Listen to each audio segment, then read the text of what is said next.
Welcome to the tutorial video on how to install a set of stainless steel Kentrol JK Jeep door hinges. We will be using a 2008 JK Sport, but this is the same process that will work for both 2-door and 4-door JKs. This is a moderate to hard install, taking between 4 and 6 hours, depending on how particular you are. Before we begin, make sure you lay out all of the parts for the hinges and double check the contents of the kit. For tools, you will need a 5mm Allen wrench, a T50 Torx, a 13mm socket, extension, and ratchet.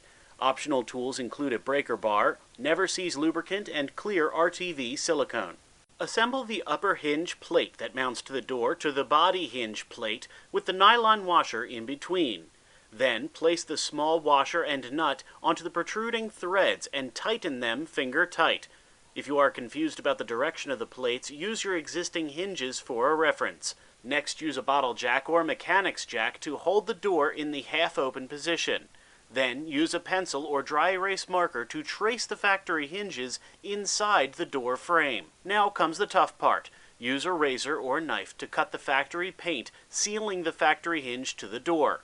Also, cut the paint around the Torx bolts holding the hinge in place. To break these bolts free, you may need a breaker bar, or try tapping the Torx head and extension with a ball-peen hammer. Remove the bolts attaching the hinge to the door frame, then completely remove the factory hinge. You will notice some rust under the factory door hinge. Use a light sandpaper or scrunch pad to remove it. Here is where we get a bit more particular.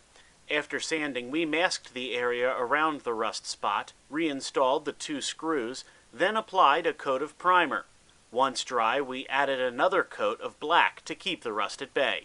We also applied lubricant to the bolt hole threads in case we ever need to do this again. When everything was dry, we applied a bead of silicone to the underside of the hinges to keep future moisture out.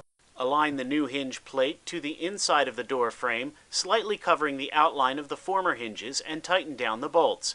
Next, apply another bead of silicone on the inside of the outer hinge half. The goal is to see some silicone squeeze out between the new hinge and the door's sheet metal. Use the new Allen wrench bolts to tighten the outer hinge half to the door. Double check all bolts for tightness before releasing the jack. Remove the jack and then adjust the door. As you can see in this time lapse, you may need to do some slight adjusting to make sure the door striker aligns with the center of the latch. When it does, you are ready to repeat the process on the lower hinge. When completed, you will have new stainless steel hinges that will not rust or flake. Thank you for watching, and I hope you enjoy your new Kentrol hinges.